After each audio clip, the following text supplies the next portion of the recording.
കൃഷ്ണ. കഴിഞ്ഞ വീഡിയോയിൽ നമ്മൾ ചാതുർവർണ്ണ്യത്തിന്റെ ഉദ്ഭവത്തെക്കുറിച്ച് അറിഞ്ഞു.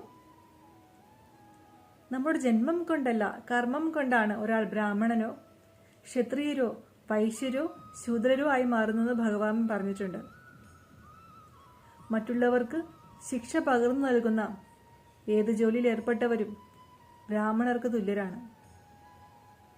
നമ്മളെയും നമ്മുടെ രാജ്യത്തിനെയും സംരക്ഷിക്കുന്ന ജോലിയിൽ ഏർപ്പെട്ടവർ ക്ഷത്രിയരാണ്.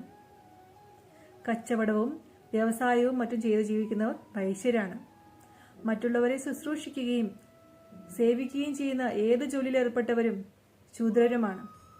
അപ്പോൾ നമുക്ക് തന്നെ തീരുമാനിക്കാം ഇതിലേത് കൂട്ടത്തിലാണ് നമ്മൾ പെടുന്നതെന്ന്. സമൂഹത്തിന്റെ സന്തുലിതാവസ്ഥയ്ക്ക് വേണ്ടി ഈ 4 വർണ്ണങ്ങളും അത്യന്താപേക്ഷിതമാണ്. അപ്പോൾ എല്ലാവർക്കും ഹരേ കൃഷ്ണ.